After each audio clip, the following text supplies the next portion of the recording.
Jadi seperti kita menghadiri sebuah jamuan, sebuah undangan dan lain sebagainya.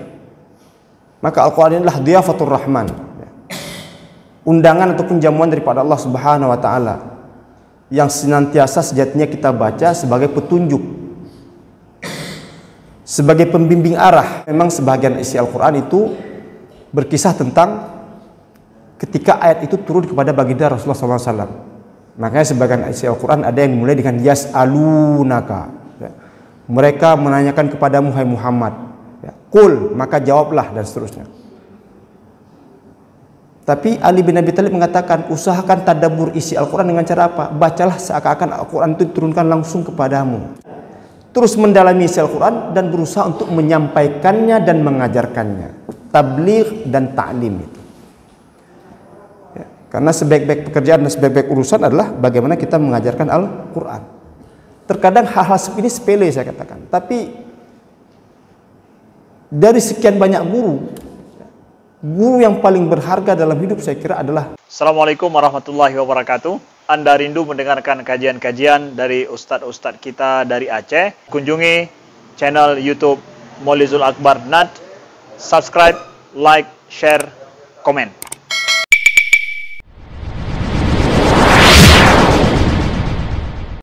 Bismillahirrahmanirrahim. Assalamualaikum warahmatullahi wabarakatuh.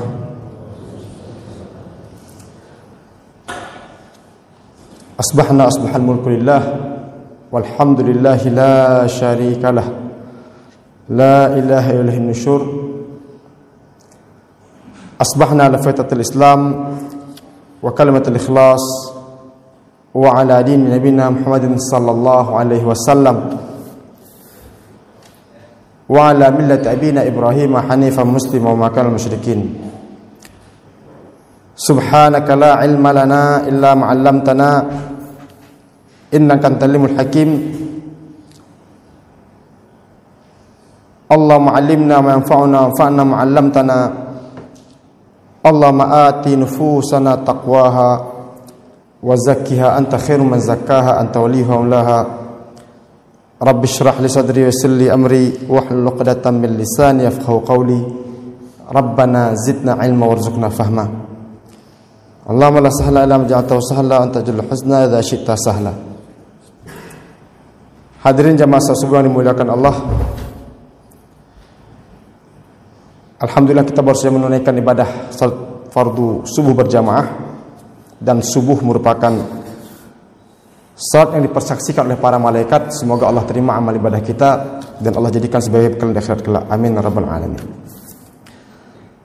Salawat beriring salam tak lupa kita sanjungkan hadirat Nabi besar Muhammad sallallahu alaihi wasallam beserta keluarga dan sahabatnya sekalian. Sambil kita beriktikaf, kita coba lanjutkan kembali kajian kita daripada kitab Mukhtasar Minhajul Qasidin yang disarikan oleh Ibnu Qudamah, dan kita telah sampai pada bagian sekarang pembahasan tentang adabul Quran. Setelah kita lalui sebelumnya tentang adab-adab dan rahasia-rahasia dalam ibadah, mulai dari taharah, salat, puasa, zakat dan haji. Maka pada hari ini kita akan lanjutkan kajian kita pada pembahasan baru dari kitab ini, yaitu Kitabu Adabil Quranil Karim wa Dzikru Fadlihi. Jadi pembahasan bab ini tentang adab-adab terhadap Al-Quran Al-Karim dan pembahasan mengenai keutamaan-keutamaannya ataupun fadilah-fadilahnya. Qala al-musannif nafa'anallah wa iyyakum bi'ulumihi fid darain. A'zamu fadailil Qur'an al-Karim annahu kalamullah azza wa jalla. Waqad madahullahu fi ayatin katsirah ka qoulihi ta'ala wa hadza kitabun anzalnahu mubarak wa qauluhu ta'ala inna hadzal qur'ana yahdi lillati aqwam wa qauluhu ta'ala la ya'tihil batilu min baini yadihi wala min khalfihi, dan seterusnya. Jadi di bagian awal ini disebutkan bahwa keutamaan terbesar dari Al-Quranul Karim adalah Al-Quran itu bersumber dan berasal daripada Allah Subhanahu wa Ta'ala, kalamullah. Walaupun kalamullah nanti jadi perdebatan panjang dalam ilmu kalam, tapi saya kira tidak perlu kita kupas dalam pertemuan ini. Yang jelas keyakinan kita sebagai seorang muslim dan mukmin yang utuh adalah bahwa Al-Quran itu bersumber dari Allah dan ialah kalamullah. Dan Allah telah memujinya di banyak ayat Al-Quran, seperti dalam surat Al-An'am, wa hadza kitabun anzalnahu mubarakun. Inilah kitab yang kami turunkan dengan penuh keberkahan. Dan firman lainnya, inna hadzal qur'ana yahdi lillati aqwam. Itu sesungguhnya Al-Quran ini memberi petunjuk ke jalan yang lebih lurus, aqwam. Dan firman Allah dalam surat Fussilat, la ya'tihil batilu min baini yadayhi wala min khalfihi. Yang tidak terdapat kebatilan ataupun kesalahan sedikit pun dari Al-Quran itu tidak di hadapannya dan juga tidak di belakangnya. Nah, hadirin yang dimuliakan Allah, itu merupakan di antara sekelumit beberapa ayat Al-Quran yang menceritakan keagungan dan kemuliaan Al-Quran. Dan hadis Nabi juga menegaskan hal yang sama, bahwa Al-Quran adalah jamuan Tuhan, jamuan Allah. Al-Quranu diyafatur Rahman. Jadi seperti kita menghadiri sebuah jamuan, sebuah undangan dan lain sebagainya. Maka Al-Quran adalah diyafatur Rahman, undangan ataupun jamuan daripada Allah Subhanahu wa Ta'ala, yang senantiasa sejatinya kita baca sebagai petunjuk, sebagai pembimbing arah. Makanya Nabi lanjutkan dalam sabdanya itu, merugilah orang yang tidak bisa menghadiri jamuan Tuhan ataupun jamuan Allah. Jadi Allah sudah berikan kepada kita semacam tuntunan dan pedoman sebagai sebuah undangan darinya, tapi kita tidak menghadiri undangan tersebut. Dan lebih merugi lagi, kata Nabi, orang yang sudah menghadirinya tapi tidak mencicipi makanan dalamnya. Jadi tak ubahnya seperti kita di rumah ada Al-Quran, tapi tidak pernah kita buka dan tidak pernah kita baca. Jadi Al-Quran lebih sebagai simpanan dan hiasan semata. Nabi umpamakan hal tersebut dengan orang sudah menghadiri jamuan tapi tidak makan apa-apa. Seharusnya kita datang ke duri itu untuk mencicipi makanan-makanan yang ada, kan begitu. Jadi Al-Quran sudah diberikan kepada kita, tidak mau menghadiri undangannya, atau sudah hadir tapi tidak mau mencicipi makanannya, tidak mau membacanya, tidak mau mentadaburinya, tidak mau menggalinya. Nah, hadirin dimuliakan Allah, karena kenapa? Karena sebagai seorang mukmin, seorang muslim, paling kurang ada 6 hal yang menjadi kewajiban kita terhadap Al-Quran.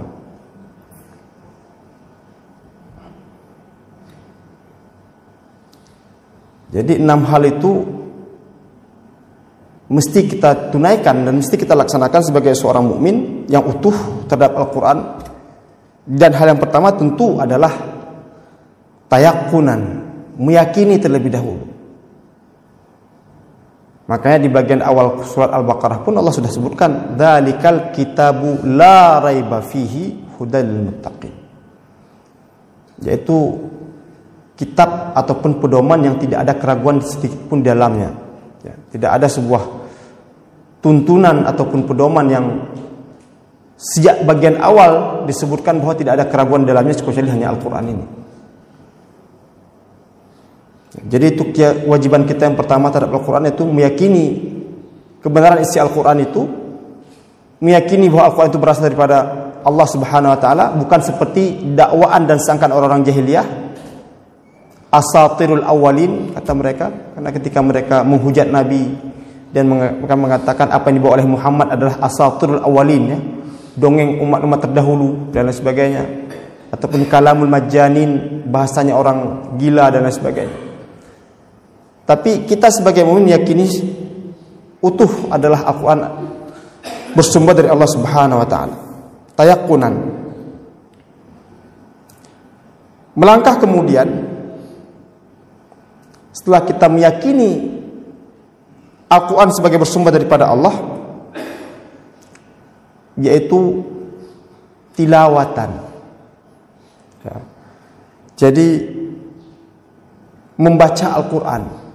Nah, untuk membaca Al-Quran ini tidak cukup hanya dengan sekedar membaca kapan ada waktu luang ataupun membaca kapan ada waktu senggang, tapi sebenarnya harus kita luangkan waktu ataupun senggangkan waktu kita di tengah kesibukan yang penuh itu untuk membaca Al-Quran. Karena Al-Quran ini sebagai vitamin, ya, sebagai energi. Dan Nabi dan para sahabat kemudian senantiasa bermuamalah dengan Al-Quran, membaca Al-Quran dalam keadaan fis-sarra wad-dharra, dan itu menjadi penghibur, ya, pelipur lara dalam keadaan susah maupun senang yang dihadapi oleh baginda Rasulullah dan para sahabatnya. Jadi tilawatan. Kira-kira dalam kehidupan kita ini berapa banyak waktu yang kita luangkan untuk baca Al-Quran dalam sehari misalkan? Saya sering menanyakan kepada mahasiswa misalkan di kampus itu setiap sebelum belajar, maka setiap sebelum belajar alhamdulillah saya bangun suatu budaya, karena mahasiswa ada yang terlambat dan lain sebagainya. 15 menit sebelum masuk materi kita baca dulu Al-Quran, sambil kita screening ada mungkin di antara mahasiswa yang belum bisa baca Al-Quran dan sebagainya. Jadi ini ingin kita bangunkan suatu budaya yang positif, memulai aktivitas itu dengan baca Al-Quran terlebih dahulu. Dan ternyata sangat menyedihkan, ada yang membaca Al-Quran dalam seminggu itu hanya 1 kali dalam seminggu, dan itu pun malam Jumat. Dan surat yang dibaca itu jarang sekali orang baca Al-Kahfi, yang paling banyak adalah baca Yasin. Jadi kalau kita umpamakan sebuah baju yang kita pakai, seumur hidup kita itu hanya 1 baju itu yang kita baca sepanjang hayat. Walaupun padahal Al-Quran terdiri dari sekian ratus surat dan sekian ribu ayat. Enggak pernah kita mengenal surat-surat lain, enggak pernah kita memakai baju-baju lain, hanya memakai baju itu saja yang kita baca dalam hidup. Dan lebih sayangnya lagi, karena Yasin ini sudah kita baca dari sejak kecil dan terhafal, banyak yang kita baca itu tidak benar secara tajwid dan makhrajnya, tapi yang kita baca lebih kepada peron-ron aja begitu, ya, karena kita ikuti sudah seperti terbiasa yang kita hafal. Sama seperti bacaan dalam sholat, bukan membaca secara tajwid yang benar, tapi membaca karena sudah terhafal dari sejak kecil. Maka bagaimana terhafal terbentuk sejak kecil itulah yang terbawa sampai kita dewasa. Disinilah pentingnya kita belajar untuk memperbaiki bacaan dan mengerti dari apa yang kita baca itu. Nah, hadirin yang dimuliakan Allah, jadi kewajiban kedua terhadap Al-Quran itu adalah tilawatan itu. Ya, jadi ada usaha kita belajar dan tidak pernah mengenal masa terlambat. Karena seorang Umar bin Khattab saja belajar Al-Quran ketika beliau sudah usia 40, karena beliau terlambat masuk Islam juga kan. Jadi nggak ada masa terlambat dalam belajar Al-Quran itu. Oh, kita mungkin berkilah, ya. Umar kan orang Arab. Ya, walaupun dia orang Arab, tapi kan dia juga terlambat masuk Islam dan terlambat mengenal Al-Quran. Sementara kita sejak kecil sudah didengungkan Al-Quran di telinga kita. Begitulah gambarannya. Tinggal hanya kemauan kita untuk mau belajar dan membaca Al-Quran, meluangkan waktu untuk baca Al-Quran itu. Makanya dalam sebuah sabda Nabi dikatakan khairukum man ta'allama al-Qur'ana wa 'allamahu. Hadis ini diriwayatkan oleh Utsman bin Affan, karena Utsman bin Affan ini termasuk sahabat yang paling banyak dan paling menghabiskan waktunya dengan Al-Quran. Maka sebaik-baik di antara kamu adalah yang mau belajar Al-Quran dan mau mengajarkannya. Nah, hadirin dimuliakan Allah, jadi setelah ada kewajiban kita yang pertama tayakunan, kemudian tadabburan, hal ketiga kewajiban muslim terhadap Al-Quran adalah, setelah tayakunan dan tilawatan, yaitu tadabburan, Jadi setelah meyakini ini Al-Quran bersumber dari Allah, luangkan waktu ya, dalam sehari semalam segitu banyak waktu kita 24 jam. Luangkan waktu walaupun sesaat baca Al-Quran, 1-2 ayat, setengah halaman, 1 halaman. Bagus kalau kita misalkan bisa menghafal berapa surat ya, sehingga tidak terlalu terpaku dengan harus membuka Al-Quran dan sebagainya.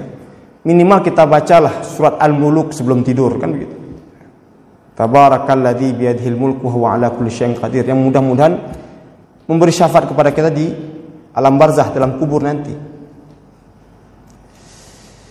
Jadi setelah tilawatan, kewajiban kita yang kedua, yaitu yang ketiga adalah tadabburan. Usahakanlah untuk kita mengerti, memahami makna dan maksud daripada Al-Quran yang kita baca. Ya, makanya orang sering nanya, bagusan mana? Baca dan tadabbur atau baca selalu khatam tapi nggak pernah ada tadabbur? Itu dua-duanya masing-masing punya kelebihan tersendiri. Membaca punya fadilah, karena Nabi juga sudah mengatakan setiap huruf yang kita baca itu dibalas dengan 1 hasanah, dan 1 hasanah nanti akan dibalas dengan 10 kebaikan. Tentu dalam baca begini bukan membaca asal-run begitu ya, asal-asal begitu dan tidak kita perhatikan panjang pendek, tapi baca dengan tartil ya. Warattilil Qur'ana tartila, baca dengan panjang pendek yang baik, dengung yang benar, makhraj yang benar dan lain sebagainya. Kita usahakan sebaik-baiknya. Maka membaca juga sebuah kebaikan.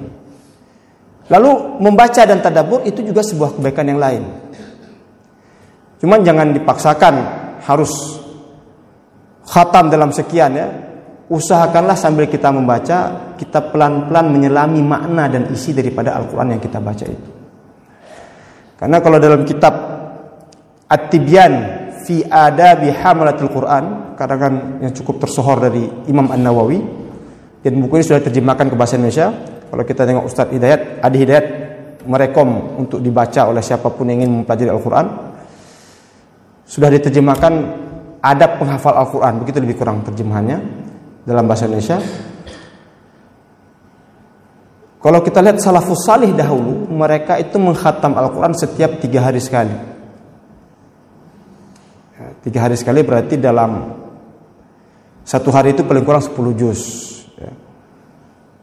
Nah, cuman kalau kondisinya seperti kita sekarang dengan kesibukan dan aktivitas pekerjaan yang luar biasa berat ya minimal ada usaha kita paling kurang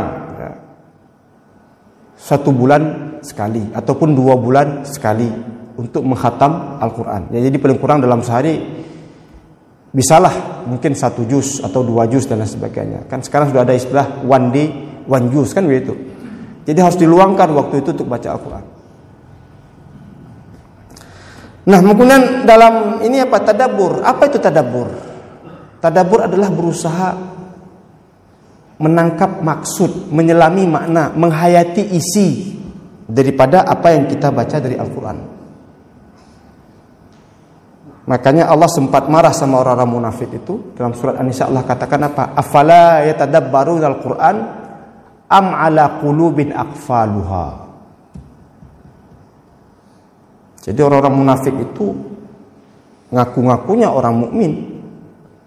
Dia baca Al-Quran juga seperti kita, tapi dia hanya baca sekedar di lisannya saja, tidak masuk ke dalam hatinya. Makanya Allah peringatkan mereka itu, apakah mereka tidak membaca Al-Quran, tidak mentadabburi Al-Quran, ataukah hati mereka telah terkunci, mati. Jadi nggak ada ruang lagi di hatinya untuk bisa menyelami makna dan isi Al-Quran. Nauzubillah. Jadi jangan sampai kita baca Al-Quran itu sekedar sambil lalu saja dan tidak ada usaha kita untuk mentadabburi isi dan makna-makna Al-Quran yang kita baca. Makanya Ali bin Abi Thalib, seorang sahabat Nabi juga mewasiatkan ya, dan ini kalau sering dikutip oleh Pak Quraisy dalam buku-bukunya itu. Pak Quraisy dalam buku-buku beliau wawasan Al-Quran, memungkinkan Al-Quran, istantiqil Quran, kata Ali bin Abi Thalib. Jadi istantiqil Quran, bacalah Al-Quran itu seakan-akan diturunkan kepadamu sendiri. Karena memang sebagian isi Al-Quran itu berkisah tentang ketika ayat itu turun kepada baginda Rasulullah SAW.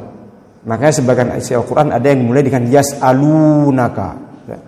Mereka menanyakan kepadamu hai Muhammad, ya. Qul, maka jawablah, dan seterusnya. Tapi Ali bin Abi Thalib mengatakan, usahakan tadabbur isi Al-Quran dengan cara apa? Bacalah seakan-akan Al-Quran itu diturunkan langsung kepadamu. Istantiqil Quran. Ya, sambil kita berusaha untuk memahami isi dan maknanya. Saya kira nggak terlalu sulit lagi untuk mentadaburi itu, karena sudah banyak terjemahan Al-Quran.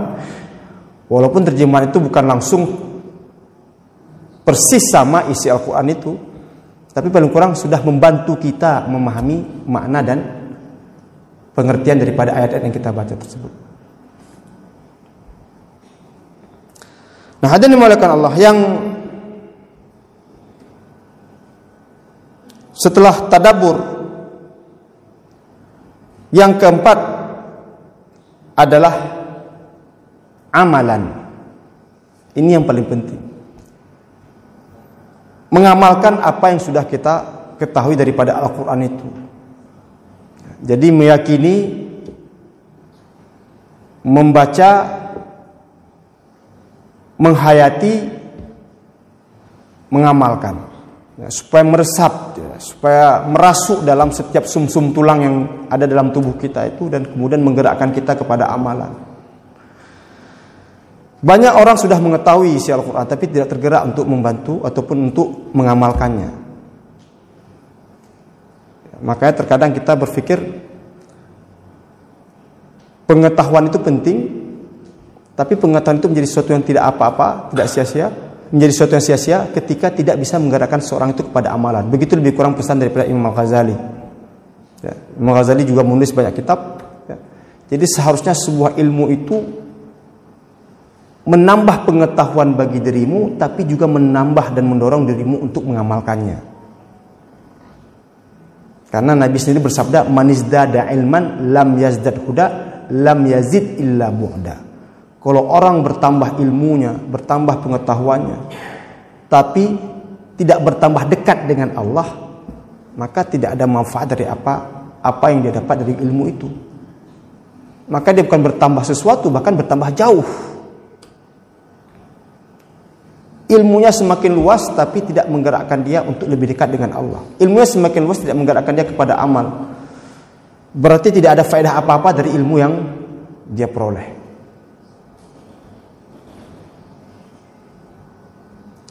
Jadi hadirin dimulakan Allah, maka usahakanlah untuk mengamalkan walaupun sekecil apapun yang kita tahu itu. Jadi saya kira ada sebuah cerita yang cukup tersohor dan terkenal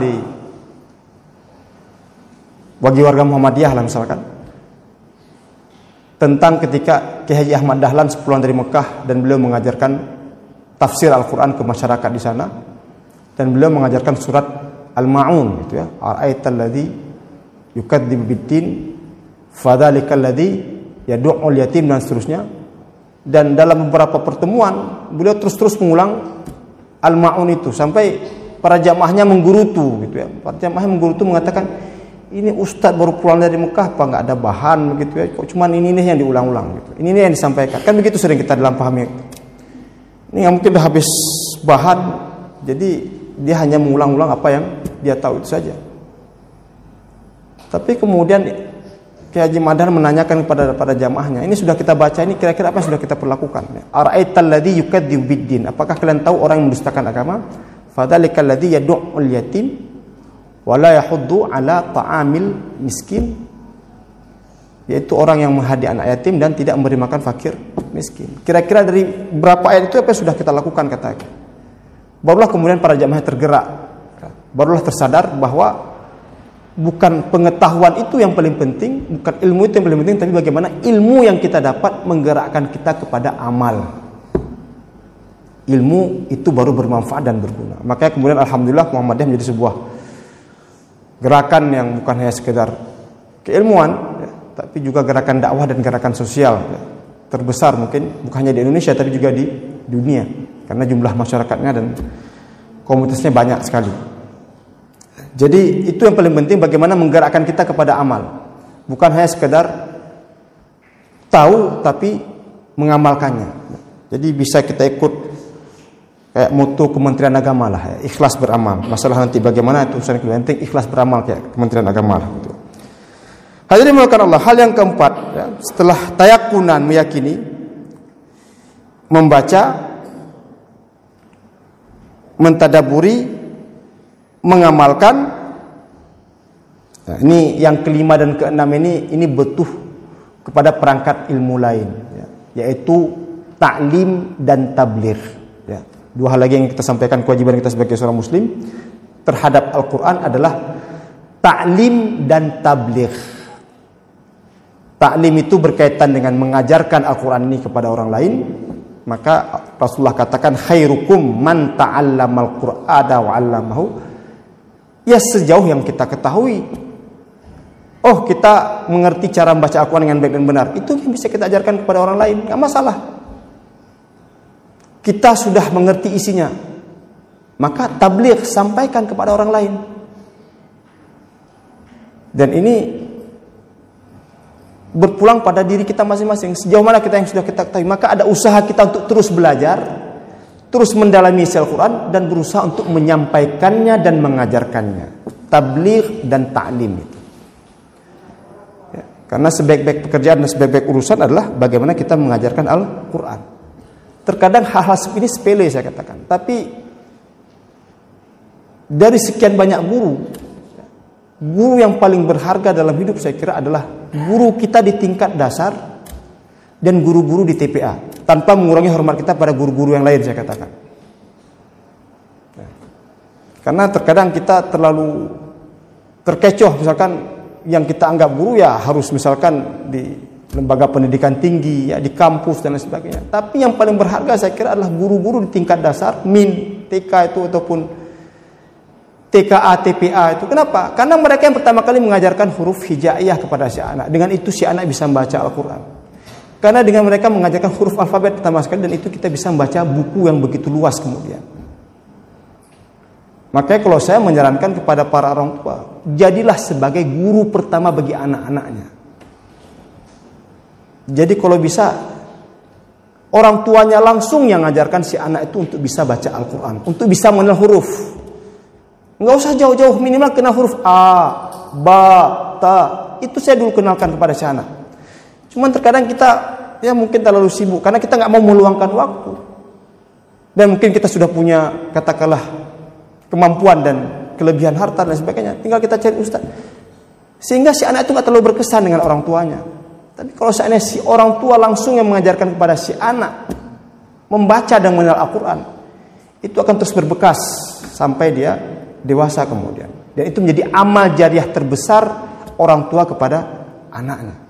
Au ilmun yuntafa'u bih, kan begitu kata Nabi. Karena sebuah amal jariah, apakah sedekah jariah ataukah ilmu yang bermanfaat, kan itu yang paling bermanfaat saya kira. Makanya kayak guru-guru TPA, TKA, walaupun mungkin kita anggap sebagai kecil seperti itu, tapi itu luar biasa. Pahala dan ganjaran diberikan kepada mereka. Kenapa? Karena mereka memperkenalkan huruf-huruf hijaiyah pertama kali, dan dengan itu kita bisa baca Al-Quran. Kita bisa hafal Al-Quran, walaupun disuruh hafal mungkin juz amma terlebih dahulu. Tapi hafalan-hafalan itu yang kemudian kita baca dalam salat. Hafalan-hafalan itu yang kita baca dalam kehidupan. Dan selama itu kita amalkan, selama itu pula pahala mengalir bagi yang mengajarkannya. Jadi berhubung waktu, saya kira 6 hal itu yang menjadi kewajiban kita sebagai pengantar awal tentang adab yang harus kita lakukan terhadap Al-Quran dan keutamaan yang terdapat di dalamnya. Yaitu sebagai seorang mukmin kita harus meyakini terlebih dahulu, tayakunan, lalu kita membaca Al-Quran, luangkan waktu baca Al-Quran.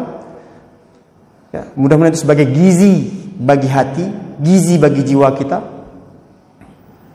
Lalu setelah kita membaca, usahakan untuk mentadaburi, menghayati isi. Mungkin kalau tidak mengerti makna bisa baca terjemahan, atau paling kurang ikutilah taklim-taklim. Ya. Ada taklim bersama Ustaz Syahrial misalkan di malam Selasa. Itu merupakan satu cara kita untuk mengerti isi Al-Quran. Ataupun taklim-taklim lainnya yang mengajarkan dan mentadaburi isi Al-Quran itu. Jadi meyakini, membaca, menghayati, mengamalkan, mengajarkan, taklim, dan baru kalau bisa nanti pada tingkat akhir itu jangan lupa menyampaikan, tabligh. Mudah-mudahan bermanfaat bagi kita semua. Nastaghfirullahaladzim, subhanakallah bihamdika, asyhadu an la ilaha illa anta astaghfiruka wa atubu ilaik. Assalamualaikum warahmatullahi wabarakatuh.